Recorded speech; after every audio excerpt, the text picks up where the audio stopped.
अब मेरी चौथी अवस्था आ चुकी है, लेकिन अभी तक संतान नहीं हुई है। राज्य का भार किसके ऊपर छोड़ू, बस यही चिंता व्यक्त है।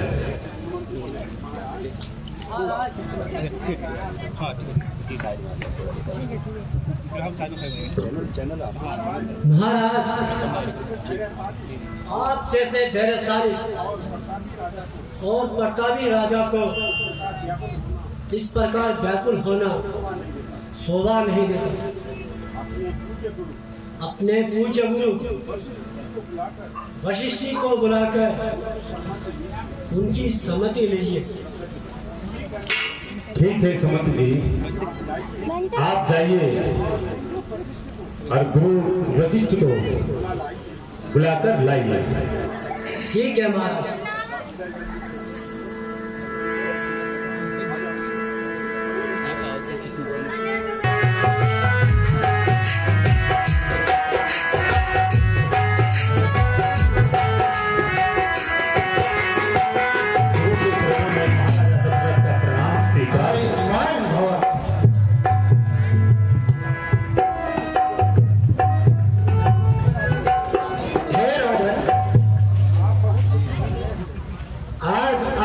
बहुत ही दुखी लग रहे हैं, कृपया बताने की कृपा करें।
मैं अपने मन की व्यथा कैसे कहूं।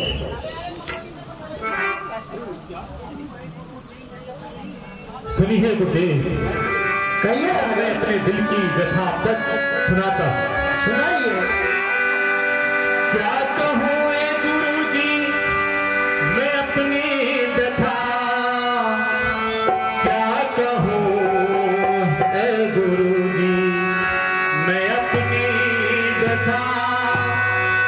मुझको औलाद का गम सताता रहा, मुझको औलाद का गम सताता रहा। हर तरफ से रूही है उम्मीदें मुझे, हर तरफ से रूही ना उम्मीदें मुझे। अब जमाना ये सारा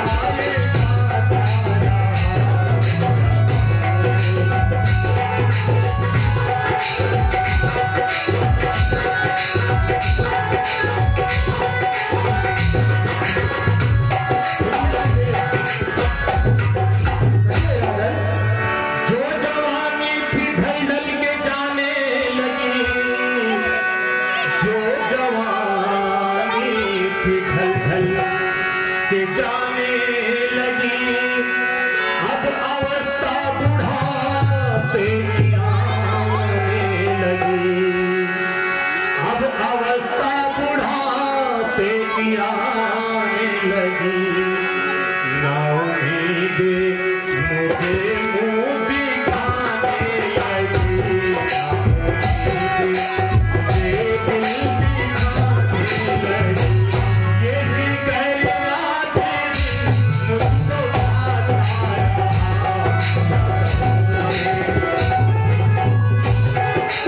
यदि हो जाता घर में मेरा एक बिसर, यदि हो जाता घर में मेरा एक बिसर, तो उजड़ता नहीं मेरा आबाद घर, तो उजड़ता नहीं मेरा आबाद घर। किस तरह से करूं जिंदगी की बसर, किस तरह से करूं जिंदगी की बसर।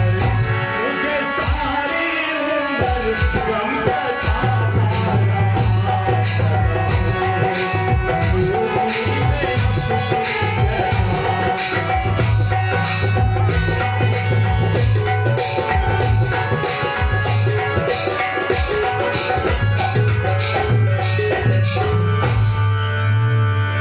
गुरुदेव, कहिए राजा। चांद चढ़े सूरज भले, दीपक जले हजार। जिस घर में बालक नहीं वहां घर निपट अंधकार। सत्य कहा राजन आपने। गुरुदेव, शोक है कि अब इस विशाल राज्य का कोई वारिस रघुकुल में होगा या नहीं। गुरुदेव, कर चुका विवाह में 3, फिर भी फल उसका मिला नहीं। है चौथापन आने वाला, अब कमल अभी खिला नहीं। गुरुदेव, अब उपाय अगर कोई हो, यहाँ चित्त प्रफुल्लित हो जाए, आंखों में भी प्रकाश आए, आत्मा आनंदित हो जाए। कम से कम एक पुत्र हो जिससे रघुवंश बढ़े, पितरों को भी तर्पण पहुंचे, आगे तो नाम चले अपना। गुरुदेव, 3 विवाह करने पर भी संतान रूपी दौलत से वंचित हूं। गुरुदेव, अगर एक भी संतान होती तो आगे रघुकुल का नाम भी चलता।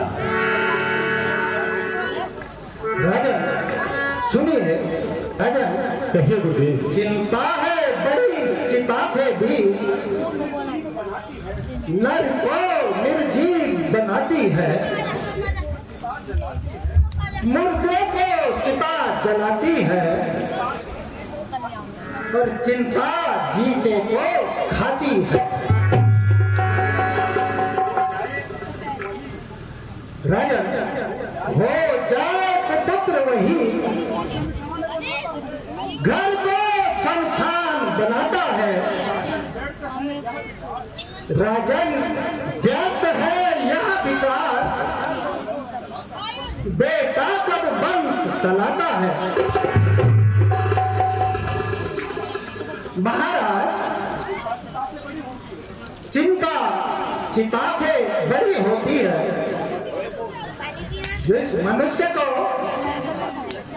जीते जी खाती रहती है और यदि संतान पुत्र हो जाए तो वह घर को शमशान बना देता है। किंतु गुरुदेव कोई उपाय तो होगा। क्यों नहीं राजन, जो भी उपाय होगा जरूर होगा। राजन कहिए गुरुदेव। ऐसा ही है तो उठ बैठो, संतान है तो शुभ कार्य करो, वहां बेड़ा पार लगाएंगे, उस ईश्वर से अनुराग करो और पहले यह जाकर काम करो, तुम श्रृंगी ऋषि को बुलवाओ, फिर सुमिरन करें जगतपति का। गुरुजी मैं आपके आज्ञा के अनुसार श्रृंग जी को लेने के लिए सुमंत जी को भेजता हूँ। ए सुमंत जी आप जाइए और श्रृंग जी ऋषि को आदर सहित बुला कर लाइए।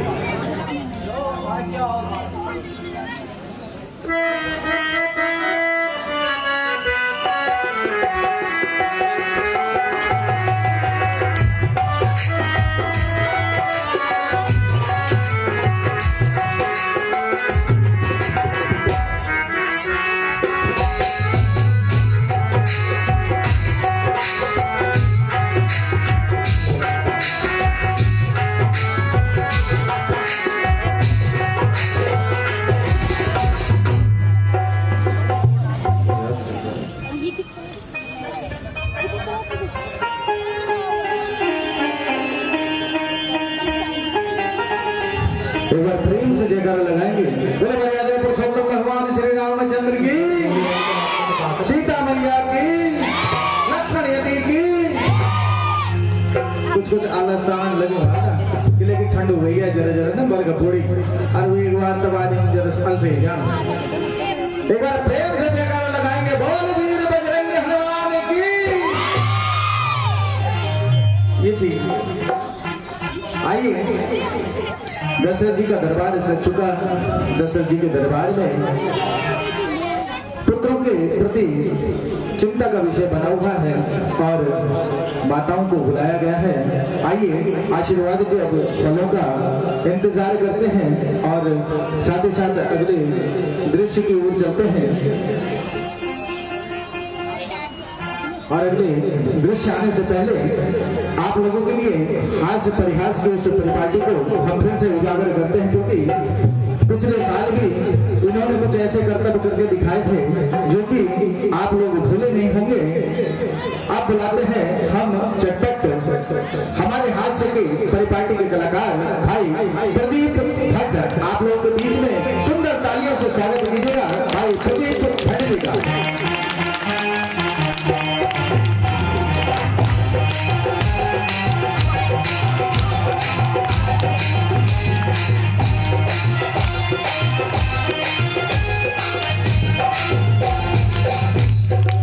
नमस्ते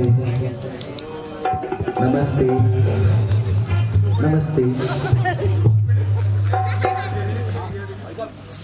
ऋषि को